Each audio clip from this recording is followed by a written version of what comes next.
Hey, what's up, you guys? My name is Frankie W, and welcome back to my life.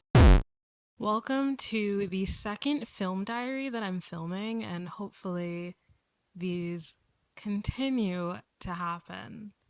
I'm putting a lot of faith and trust and pixie dust in myself so that I continue to record these and talk about the movies and TV shows that I watch within certain month span.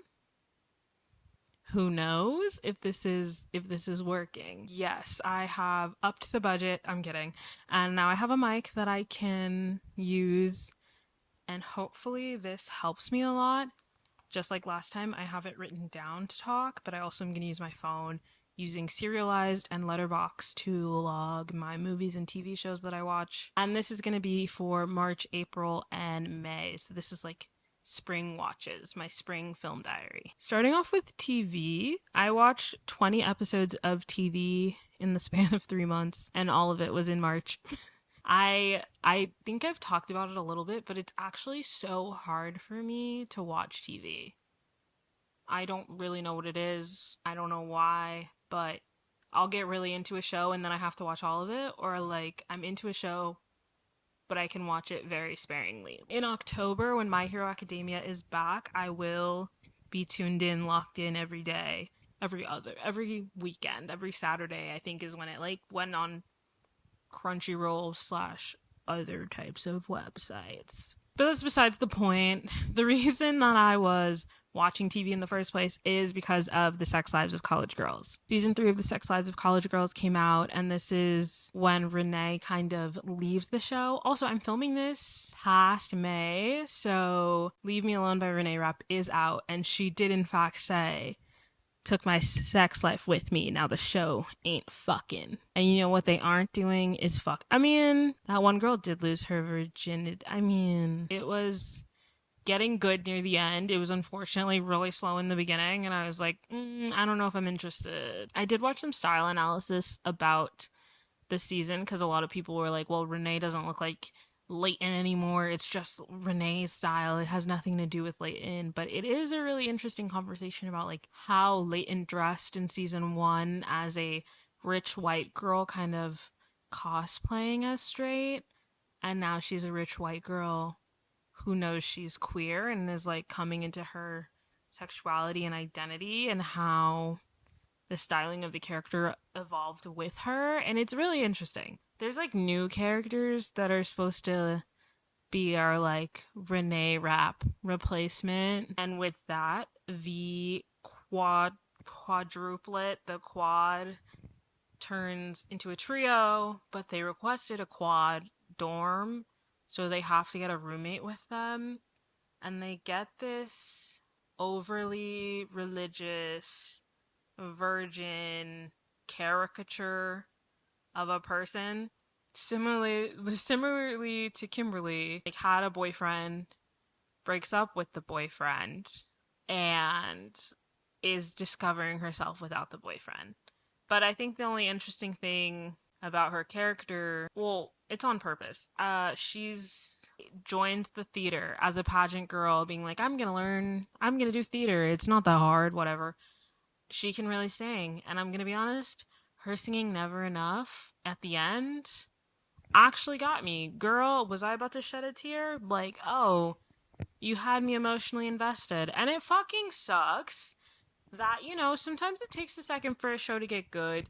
Yes, a lot of the people who were tuning into that show were there for Renee, but I do think you kind of learned to love Kimberly and Leighton and Bella. I haven't even mentioned Bella. Bella's my favorite character, and Whitney. And it was kind of crazy that it just got canceled. Like, it's canceled. Like, fuck that. Like, actually. I watch a lot of TV for someone who says she doesn't watch TV. I can name a young actor from anywhere. It's crazy. I was also going to mention he's only in it for a second, and I'm pretty sure they were setting him up for a storyline in the fourth season if they were to have one. But it's the flippy cheerleader from Zombies. Bucky Bucknan or Bucky Buchanan, I don't know. Trevor Torjman. He plays the flippy cheerleader in the Zombies movies, which don't ask me why I know anything about those. And he kind of was setting up to have a type of relationship with Kimberly, I think in season 4, like at the end. Eli, the guy from Insatiable. Guys, I'm giving spoilers, but it was setting up a love triangle. Let me just say that. Other thing is the kid who plays Booker in Raven's Home was also in this, and I was like, oh my god, is the Sex Lives of College Girls like the next thing you do after Disney? Because it was them, and then also Frankie from, and we have the same name, which is also why I remember his, but Frankie from High School Musical, the musical, the series, was in the queer prom episode. Booker was in an episode from That's So Raven, and then I just mentioned Flippy the cheerleader, Bucky, is in the end. 3 Disney stars in one season is kind of crazy. Anyway, there's 10 episodes of The Sex Lives of College Girls. That's what I watched. And besides that, I watched just some like sporadic episodes of Totally Spies season 1 and then the first 2 episodes of Recess I rewatched.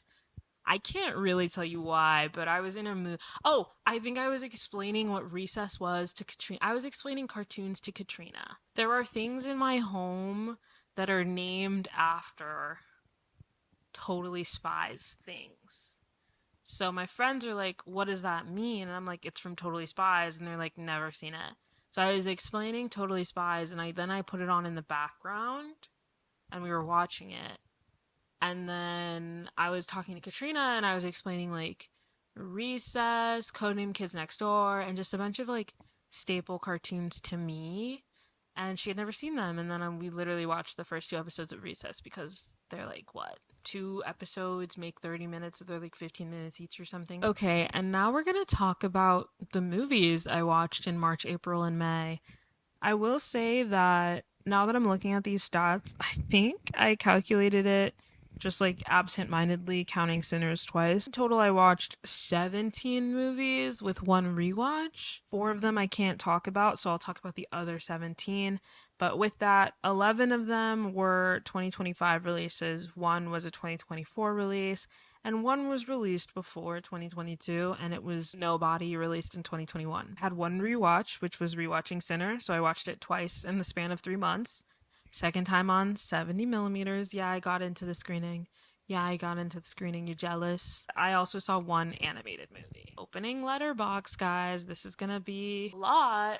Starting with March, I watched 4 movies, and they were Anora, Mickey 17, The Day the Earth Blew Up, a Looney Tunes movie, and Opus. Starting with Anora, had a great year, obviously, for the Academy. And Mikey Madison was having her moment of to shine. I feel like I was first introduced to her in Scream. She has acted before then, obviously, but I met Mikey Madison in Scream 5, so this was really cool to like see this movie that she was in get so much attention and credit. I think it was a bit of an upset that Anora won, but it's also really good for like independent filmmakers and smaller companies and what that means. I will say that this got me more intrigued into watching movies by Sean Baker. And Sean Baker has The Florida Project and other things like that. I think I've heard a lot of people talk about The Florida Project and give it praise, but I don't know. I'm more interested in seeing his depiction of people who aren't usually in the center of stories. Like you can tell he has a lot of love and care in his depiction of sex workers. And even the fact that Neon did a screening that was for sex workers and they like did their like heel applaud at the end. It was very very inclusive of the community that it was depicting, and it was never feeling like a punch down but instead of a lifting up. So that I think that's very impressive because a lot of people can say they don't mean harm and still do harm. So that's good. I do see why other people were very much like this was the best movie of the year. I don't know if I fully agree with that. Like, I do think I saw a lot of great movies last year, but I can see why people wanted to highlight it. Next, I watched Mickey 17. I gave that a 4-star. Mickey 17 by Bong Joon-ho is his...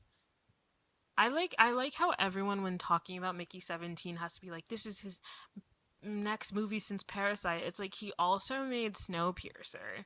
And Snowpiercer was an insane movie. I remember watching that during the pandemic with my mom and my brothers, and I don't know, the visceral reaction and like the commentary on class. Like I get that Parasite also does that, but it's like you're forgetting that Snowpiercer existed. They made a whole spin-off TV show about Snowpiercer, guys. Like give the man his credit. He's never missed. I think Mickey 17 is his most zany, and also it's based on a book. So I've never read Mickey 7. I really want to. I saw a video of a YouTuber who compared Mickey 17 to Mickey 7, the book, and like the similarities and what she liked more and what she liked less and all those things. I love Nasha down. I know that Mickey also loves Nasha down, but I love Nasha down. The way that she wasn't like the disposable black girlfriend, the way that she had so much character and level to her. And the most important thing, like she said it 1, 2, 3, 4, 5 times, Mickey is a person. He's a whole person. It's not about sharing him. It's not about being one, being two. She loves every version of Mickey. 17 and 18. I'm annoyed we didn't see a little bit more of that action. I'm kidding. But yeah, I loved Mickey 17. I saw it with Sierra. So, like literally such a fun movie. And I don't know why people were being so weird about it, being like, oh, it's so different. It's like, I think you try to put directors into a box a lot of times, so then they break out of the box and show you something completely different. And I don't know why it took so long for this movie to come out, because I was in. And this is my letterboxd review. I said, Mark Ruffalo's janky ass veneers had me rolling. Naomi Aki's fucking flying spin kick chokehold in the goddamn air. Yeah. Yeah, I stand by this. It made me want to read the book too, which I do think is interesting because a lot of times I don't think movies make me want to read the book often if I see the movie before the book. But in this instance, I was very much like, oh, now I have to read the book. Now I have to read the book. The Day the Earth Blew Up, a Looney Tunes movie. Guys, what is going on with these corporations? There are so many companies, like I'm calling out specifically Warner Brothers because they're the ones that, well, Warner Discovery or whatever is happening with them and HBO, like because they're the ones that specifically like did this merger, completely like got rid of most of the Cartoon Network animated stuff and was like, hey, like it doesn't exist anymore, so we can do a tax write-off. And it's like, oh, excuse me, what the heck? And then I can't remember what CEO said it, and if I find it I will put it on screen. Some CEO at some point said young girls don't watch animated things. What are we talking about? Anyway, I went to see The Day the Earth Blew Up because support animated movies. I'm so done with this whole 3D look and this weird live action animated look that we have for like The Lion King. The way The Lion King looks makes like haunts my nightmares, guys. The way Stitch looks, okay, Stitch is cute, but like what about the rest of them? Bring back more 2D animation. And if we're gonna have 2D animation, like, I don't know, man. I wish we would bring back 2D animation for real, because, like, what do you mean that it took forever for this movie to come out? And then what do you mean that you're telling me that there's a movie between Will E. Coyote and Acme just done sitting somewhere not being published? And the allegedly the animators are making a fake company to distribute it. Guys, what the heck? Like, animated movies are so fun and so good, and it's so upsetting that they don't get the recognition they deserve because of their art form. Like, you can do so much more with animated movies, and just assuming that every animated movie you watch is for kids, like, did you watch Happy Tree Friends? Did you watch Robot Chicken? Like, we have adult animate, like, every Adult Swim thing, Family Guy, American Dad, The Cleveland Show. Futurama leans a little it's not the worst, but Futurama, The Simpsons, like, obviously we have adult animated things. So I'm just like, it blows my mind that people will just see an entire art form and just like animations for kids. Oh my god. Anyway, The Day the Earth Blew Up by Looney Tunes film, really good. It was a new timeline, honestly, because it's Daffy and Porky as if they were raised together by Farmer Joe, like as their dad. So it's like there's no one else. There's no bugs.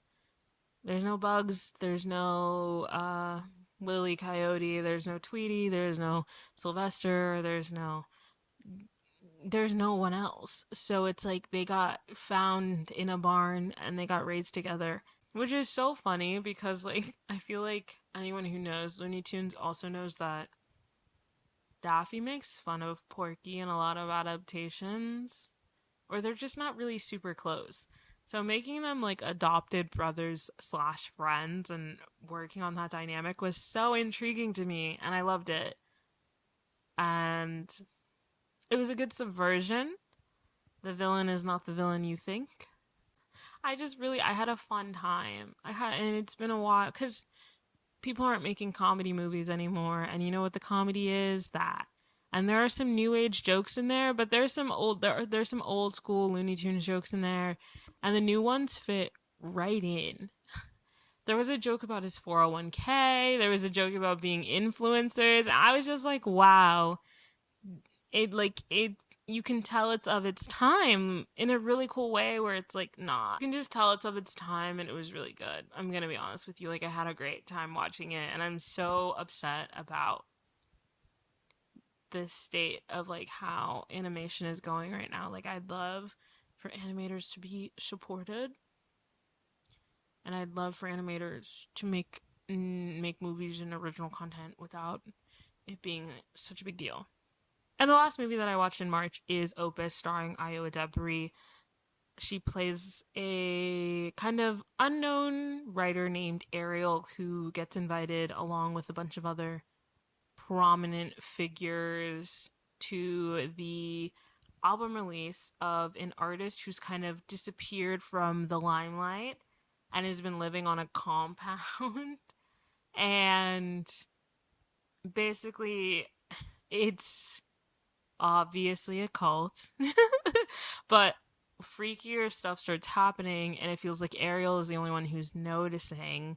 Come on, Black Intuition. Everyone kind of like gaslights her into thinking that she's like wrong about what she's suspecting because these people are supposedly have a good relationship with the artist. It goes very horror in the ways that things happen. And spoiler for Opus, basically at the end, Ariel is let go. And what I thought was Black Solidarity was actually a master manipulated plan for Ariel to get out, write a book, and spread the indoctrination of this pop star to the further public.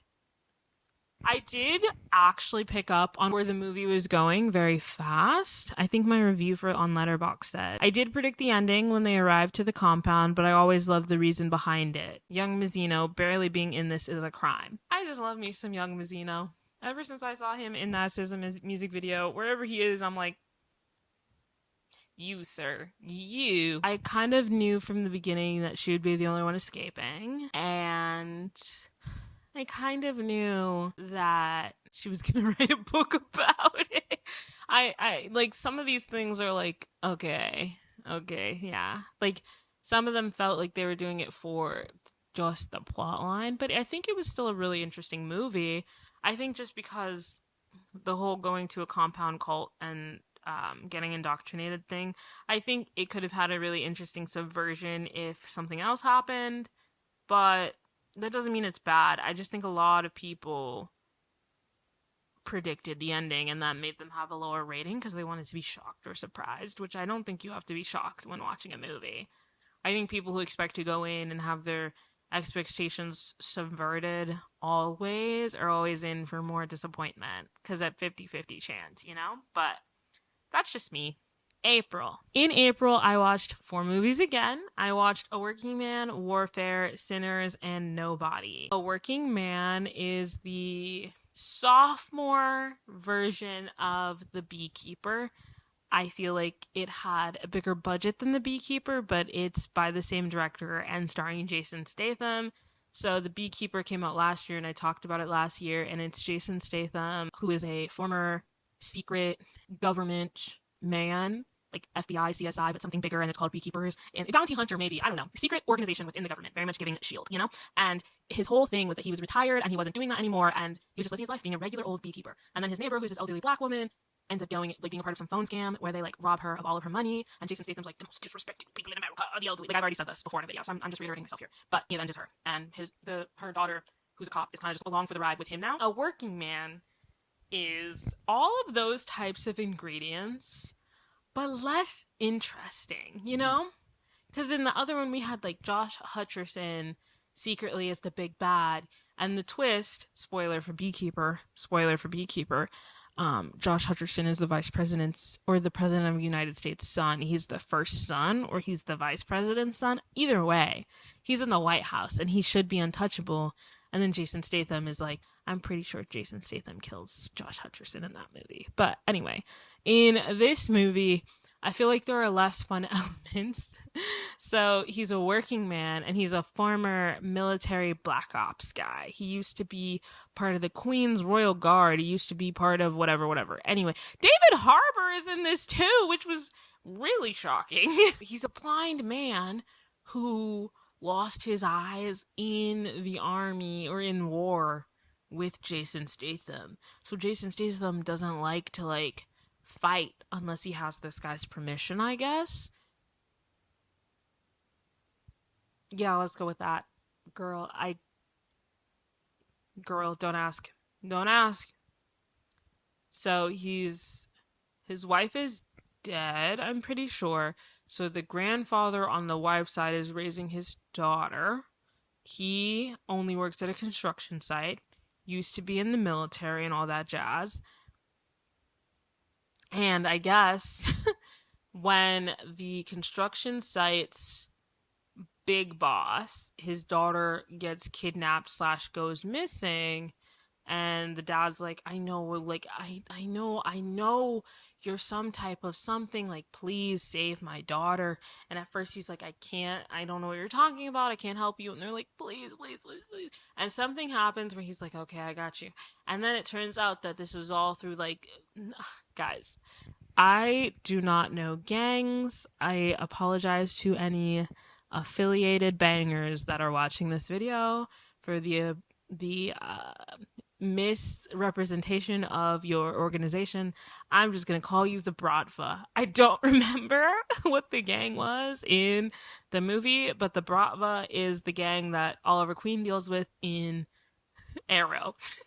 So it's like some Bratva-esque gang that is, like, trafficking women, and he just, like, starts picking off people one by one until he eventually finds the girl and saves her life. There's a big shootout, there's guns and whatever, and then there's this other gang that he got in contact with to find this guy, and for some reason the black guy's like, we have to go save the Bratva. And it's like, dude, you could have sat your ass down and not been a part of it. Like, again, I think that the sophomore movie, A Working Man, is the uninteresting younger sibling of The Beekeeper. If you're gonna watch one, I say watch The Beekeeper. The Beekeeper's fun.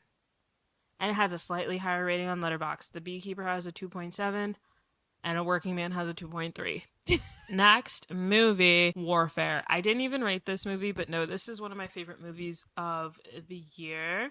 Warfare is a movie that's basically a commentary on war by Ray Mendoza, who is being played by DeFaro Wunatai as, like, the I was gonna say titular, but it's not called Ray Mendoza. But you know what I mean? Like Defero Wunatai is the main character and is playing Ray Mendoza and experiencing his life through his eyes. So all of this is through, even though it's kind of like a third person observer, all of this is kind of through the point of views of the young men who were there that day and like everything that occurred.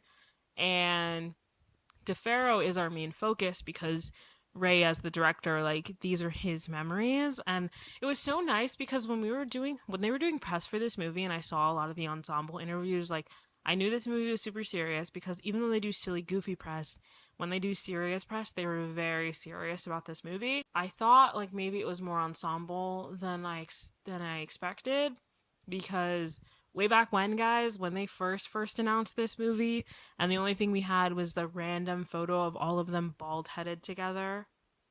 I've been sat for years. Kate Connor, Charles Melton, Joseph Quinn, DeFaro Unatai, Will motherfucking Poulter. Yeah, apparently Noah Centineo. I didn't know, but I think I knew Noah Centineo was in it, and then I forgot, and then I was reminded again.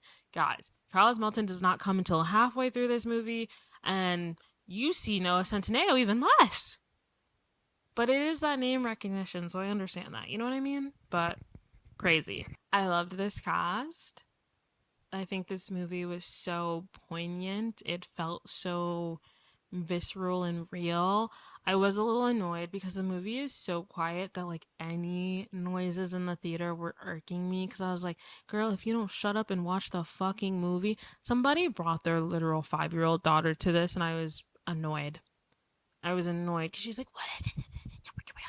And the mom keeps going, don't talk. And it's like, bitch, why did you bring your 5-year-old to this very brutal war movie? I get it. You wanted to watch the movie and you couldn't find anyone with your daughter. Then go at a different time, babe. Everyone else in the theater had to hear this little girl ask questions for the first 20 minutes of the movie. And then I think it's because I watch a lot of horror movies. I don't wince out loud, but there were so many people who go like they would wince and make noise and then you would miss parts of the movie. So I feel like I have to watch this movie again by myself to really get all of it because I was like, shut the fuck up. Like wow. Though, great movie, great experience. I think that it was a really interesting commentary on how there are no victors of war. Obviously, this was from an American perspective, so we'll never really know how the people whose homes were invaded feel in totality. But you could see in the way that the actors asked questions, you could see in the way that the interpreters were kind of used as like accessories in a way, like almost like their lives were less important than the core team, which was also very upsetting. I was like, wow, this is shitty, you know? You know? I don't, yeah, but I loved that. And then I saw Sinners. Ah! Guys, I had this conversation with a few people at brunch for my birthday. There were people who didn't realize that one of the most oldest vampire lores is that vampires needed to be invited into a threshold because usually thresholds are like blessed and like I can't. There's vampire lore, look it up. But like I thought it was very obvious that vampires are not allowed to enter a space without permission. And that was the one thing that apparently a lot of people didn't know. And it's like, okay, guys, we have Twilight and the Vampire Diaries who've kind of fucked with your view of vampires. But Buffy kept that shit up. Like, come on, y'all. I wish that the Twilight vampires had to be invited in. The way Edward was watching Bella sleep, girl. Get a hobby. Leave her alone. Get a job. But Sinners was so good. And I think something that happened, I just want to, I love Possessed by Horror's channel because I love horror. Like, I love Dead Meat. I love a lot of those YouTube channels. Possessed by Horror, I think, had a horrible take on this movie and the way that she wanted to massacre at the end. And I don't think she understood how that sounds to a black audience, because this was a triumphant black movie, and I don't know, some her opinions rubbed me the wrong way. I did not like her review. But anyway, I think that this movie was great. I think a lot of people, they were like, oh, it's the Marvel-esque ending and all this stuff. And it's like, I don't think you got, like, damn, we can't have a movie where people feel good at the end anymore. Like, you guys want to complain about fucking everything. I loved it. I think there are no notes. Whenever people talk about pacing, I'm always like, what the fuck are we talking about? Like, there was another movie that came out and everyone's like, oh, the pacing was just so bad. And I was like, are we watching the same thing? Are we watching? And it's like, are you just pretentious with that? Like, like, you know what I mean? Anyway, I loved the movie. I gave it 5 stars. I thought the movie was amazing. I thought the soundtrack was amazing. I rewatched it in the next month when the 70mm re-release of tickets happened, and I got a ticket, and then it immediately sold out after I got it. I'm annoyed because I didn't get a film strip. I didn't get Omar Miller visiting my theater. Didn't get Ryan Coogler. Didn't get Michael B. Jordan. Didn't get Miles Catton or Woomy or Haley. Or, you know who would really have been great? Fucking Bo Chow. Yow. Guys, Chris and Victor have been flaming me in the group chat because I am fully, like, I'm down bad for Bo Chow. I'm down bad for Bo Chow. I love Sinners. I thought Sinners was great. I have no notes. I want the vinyl. I want the vinyl. I want the vinyl. Yep. There's a lot of movies recently where I want the soundtrack. But also, I like went to Barnes& and Noble earlier. Why was the soundtrack like 50? Why were they selling vinyls for 51.99 for one? And then why were soundtracks 51.90?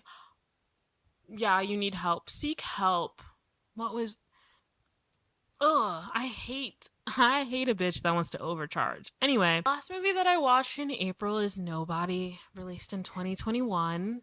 I watched it in preparation of our slate this year because Nobody 2 does come out in August, I believe. Yes, August. So you guys should definitely go watch that.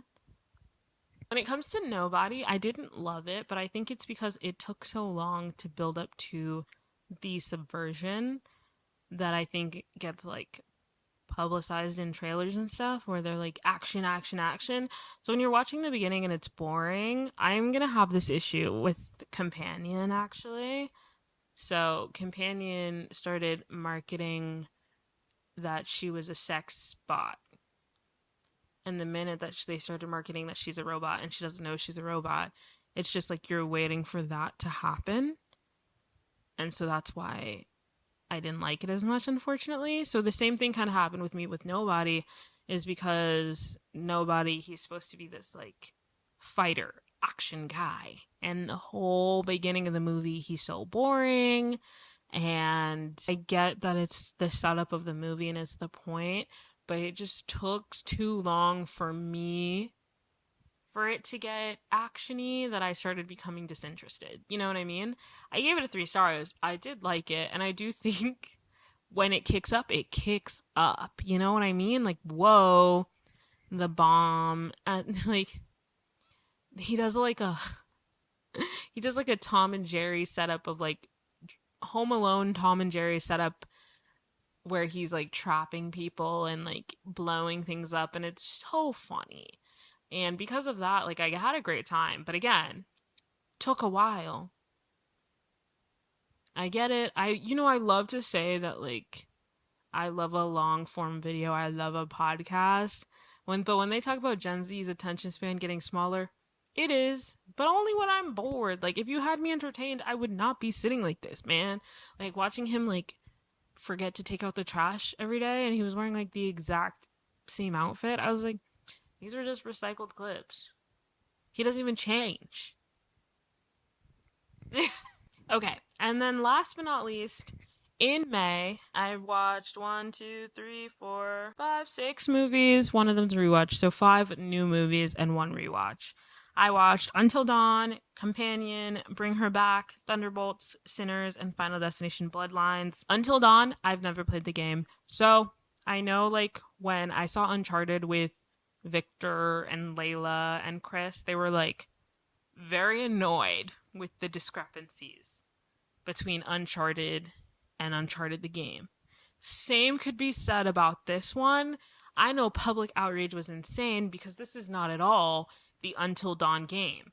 It actually, spoiler alert, in the end credit scene of this movie, set up for that movie. So I guess this is like a prequel in a way, but no one asked for the prequel. But I think it was just to like hype up a prequel before it happened, to test audiences. But I think it was a bad test. Anyway, I've never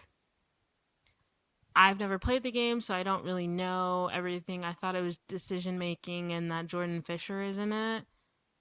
I think someone else is in it that I know now that I was thinking. Oh, Rami Malek is also in it. Jordan Fisher and Rami Malek, I think, are the two I knew about.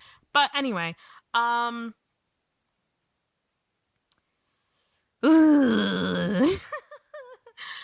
think the most interesting stuff was in the trailers, and I think that was on purpose. They got me in my seat and I was intrigued, and then a lot of the cool stuff was like found phone footage. Like they didn't even experience it. And I get it, like people might have been exhausted if for like 7 cycles of stress or like 10 or however many they did. I get that. But at least like you could have shown a couple more interesting ones. Like, and I think it came down to like how to depict it. I don't know. More murder. More being shocked by the murder. More being sad about the murder. Like, there were not enough emotions on these people's faces. But I'm going to be honest with you, one of the main reasons I went is the cast. Because Michael, is it Cimio? Michael Cimio, that's Love Victor. So I love him down. I knew Thomas is friends with Lee Young Yu. Big fan of Maya Mitchell. Love me some the Fosters. I'm gonna be so honest with you. Ella Rubin, who's our main character, is apparently in Anora. Guys, crazy pulls. And she's also in The Idea of You. That's so funny. She's Anne Hathaway's daughter in that. Oh, and then Odessa. Guys, Odessa's like low-key becoming a fave. Oh, like this is a cast of young actors that I'm very interested in.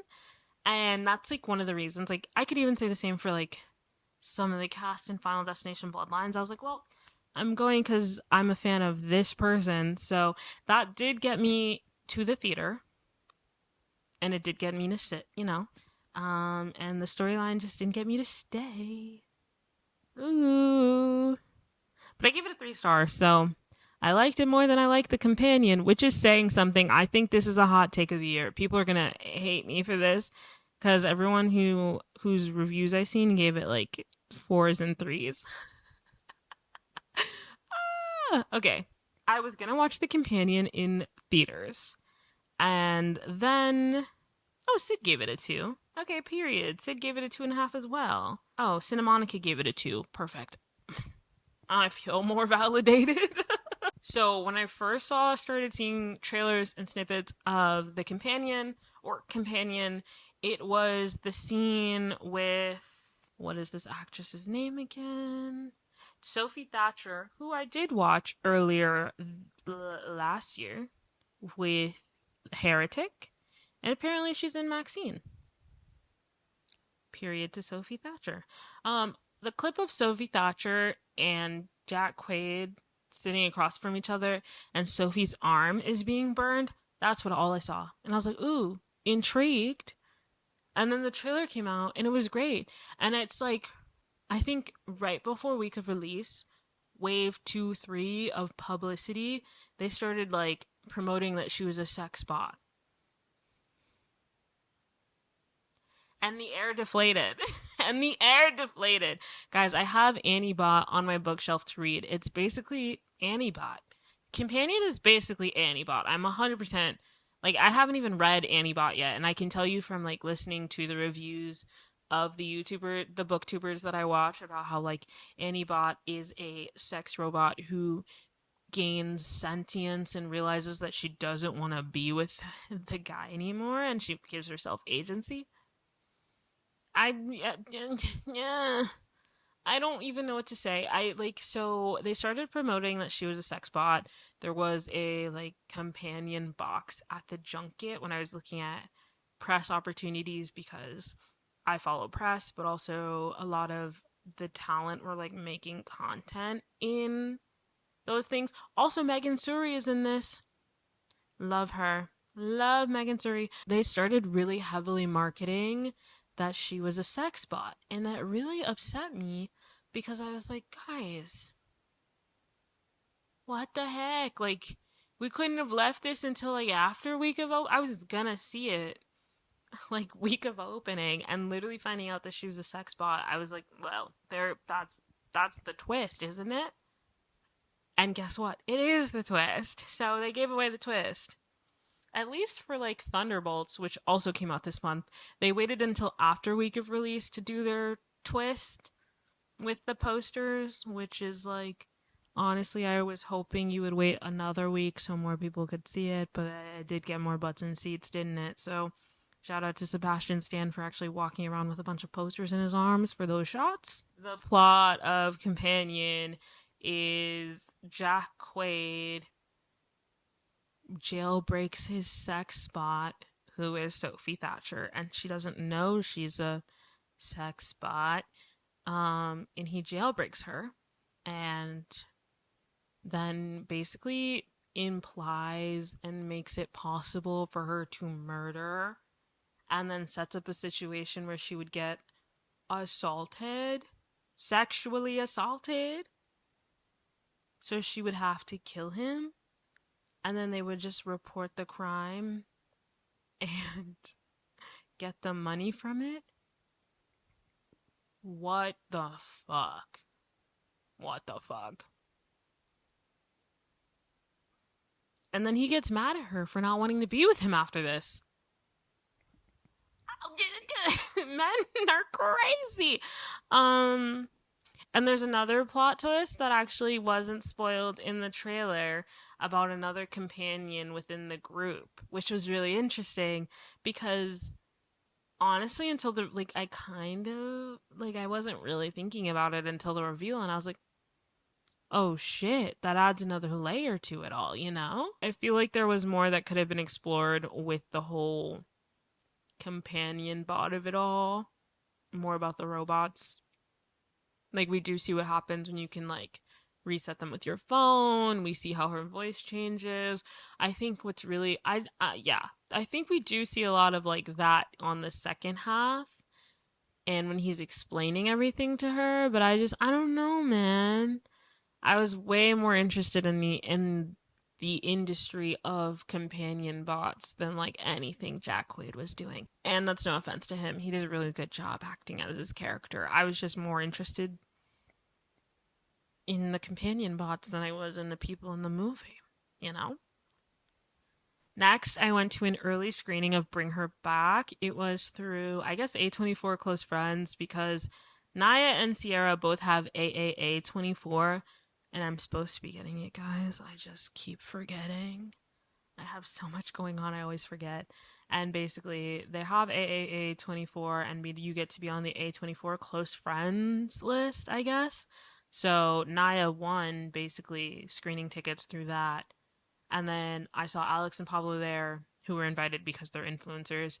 And the four of us just sat together watching the movie, and it was crazy. Guys, I don't have a rating for it. I couldn't give you one. It like my review literally was 2 words. Holy shit. I think the Philippou brothers are scary. For being such like happy-go-lucky, funny, smiley people, and then making these two back-to-back bangers of grief movies, I'm just like scared of them. But also, they must have really good and healthy relationships and therapy because, whoa, Whoa, whoa, whoa, whoa. And all the kids in this did amazing. And for this to be the first ever acting job of Nora's character? Is her name Nora in the movie, or is her character's name Nora? Sora. LOL. Her name is Sora. That makes more sense. Okay, so it's like Sora Wong playing Piper, Billy Barrett playing Andy, and then Jonah Phillips playing Oliver. Those are our three main kids. And it's them versus Sally Hawkins. Ugh. Absolutely insane movie. So crazy, so interesting, and basically it was an early screening, so it was before it was released in theaters. And what was really cool is afterwards, I guess live streamed from New York because they were also doing a screening at like an Alamo Draft House or an iPic in New York, and that's where the Philippou brothers actually were having the Q&A, and then we were just in a theater at the Grove watching it, and they were speaking and they were like answering questions. It's really interesting to hear how their thought process when making this movie, especially because you find out that apparently they would just switch scripts when they got stuck. So they got stuck on Talk to Me, they would write Bring Her Back. They got stuck on Bring Her Back, they would write Talk to Me. Talk to Me is like upbeat teens, somewhat like not heavy-handed, but somewhat hidden messaging of like drugs and ecstasy and peer pressure, versus Bring Her Back is just like, holy shit, the level of grief and like pain in this movie is so crazy. And it's a lot less in your face than Talk to Me, where I feel like Bring Her Back gives you the answers, but you have to kind of like put the pieces in the right spot. But yeah, crazy movie. Crazy movie. Naya was like, I gotta go see it again opening weekend. I was like, I am so good on seeing this again for a little bit of time, you know? Not that it was. Guys, I've been talking for so long, I just had to change the battery. Oh my god, we gotta wrap this up. But anyway, I was just gonna say, Bring Her Back was masterful, intense. It was so much more intense than Talk to Me in a way, but it was like, I felt heavier after leaving Bring Her Back than I did Talk to Me. Like the grief was like palatable and like weighing on me, while I feel like Talk to Me, not like the grief was released, but it was a completely different feeling at the end of Talk to Me. Like at the end of Bring Her Back, I was sad. It's like, oh, so dead, half alive, traumatized. The adults in that movie sucked, by the way. Okay, we are on the last 3 movies that I watched this month. I already talked about Sinners earlier, so I'm actually on the last 2. So I saw Thunderbolts, which, another movie where the day is saved by the power of friendship. I will kill for Bob. I will say, our Nepo baby, Lewis Pullman, apparently I've seen 3 movies that he's been in. Oh my god, he's the guy from Skincare. I didn't even put that together. Lewis Pullman. Hey.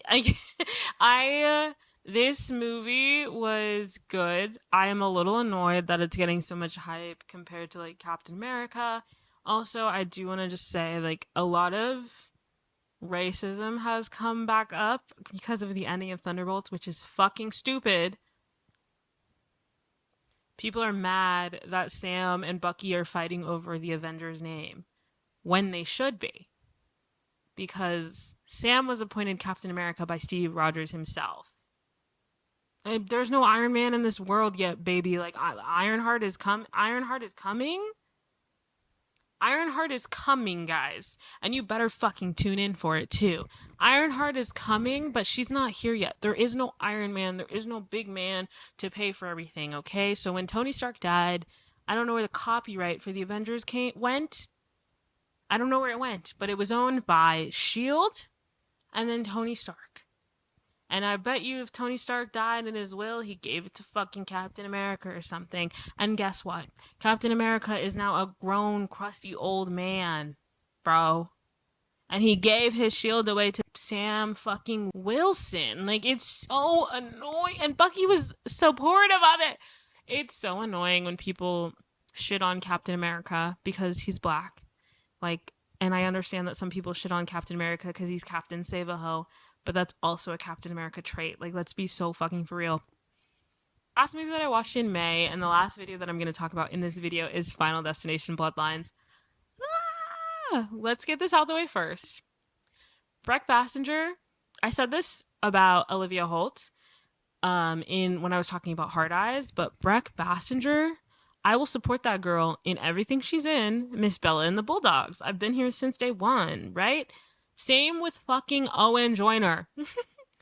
I did not, guys, I swear, I've made this joke before. I watched when he had a YouTube channel. I watched him make videos with Daniela Perkins.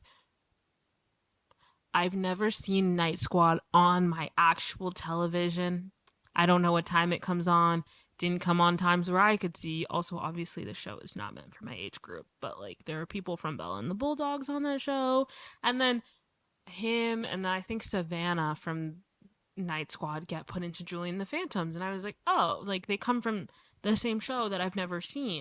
Anyway, Owen Joyner, Julie and the Phantoms. Loved him in that. Gonna support him forever. Already knew who Jeremy Shadow was before.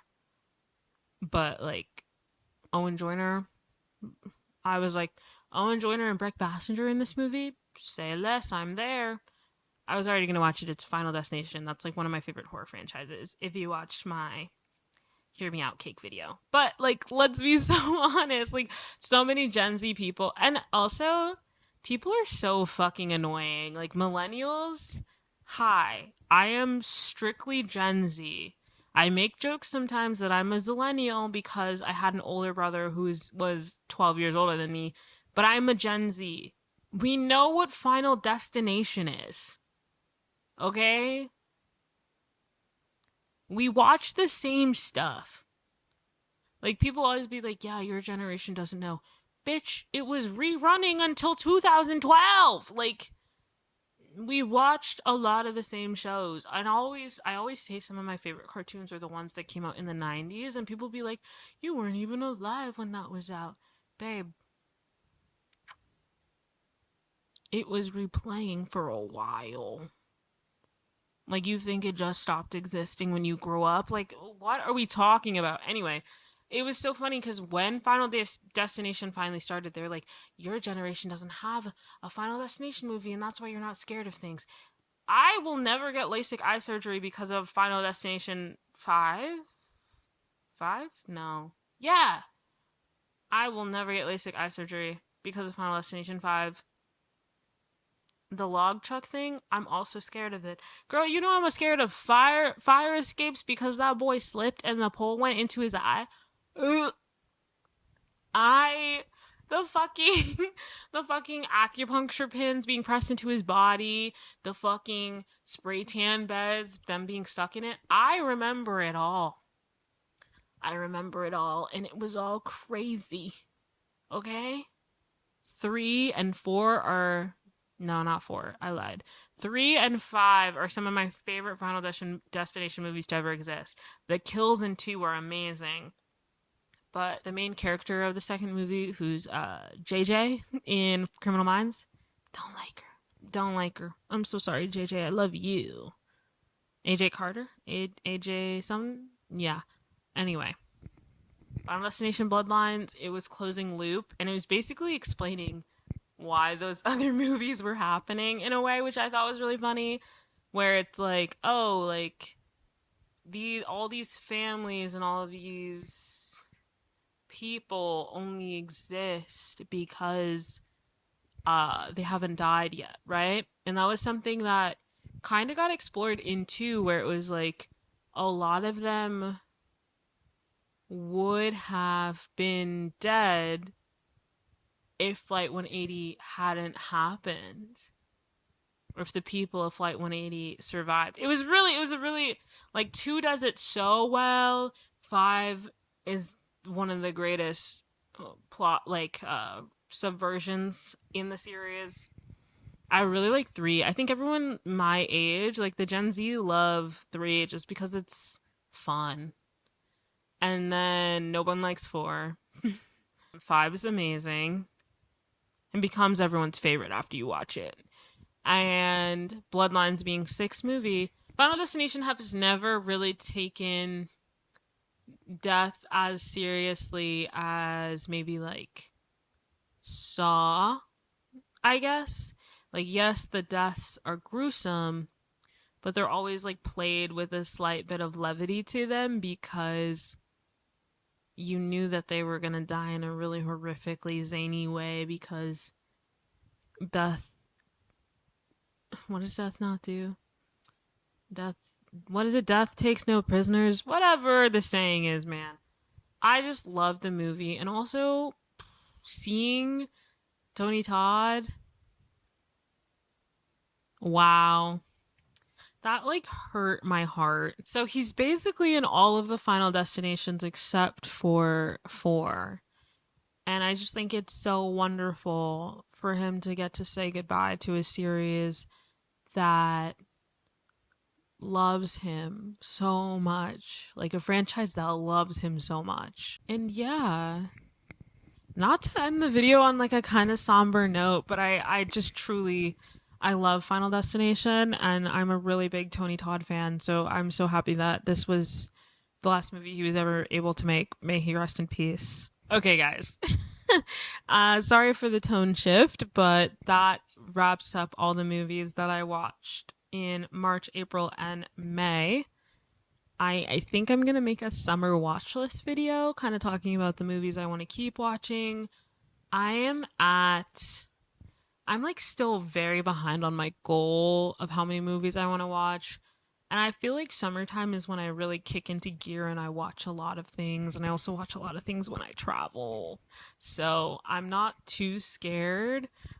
I'm I am aiming, let's say, I would love to watch possibly 12 movies in each month. 12 in June, 12 in July, 12 in August, which would be 24, 36 movies. Thank you guys so much for watching. I'll see you guys later.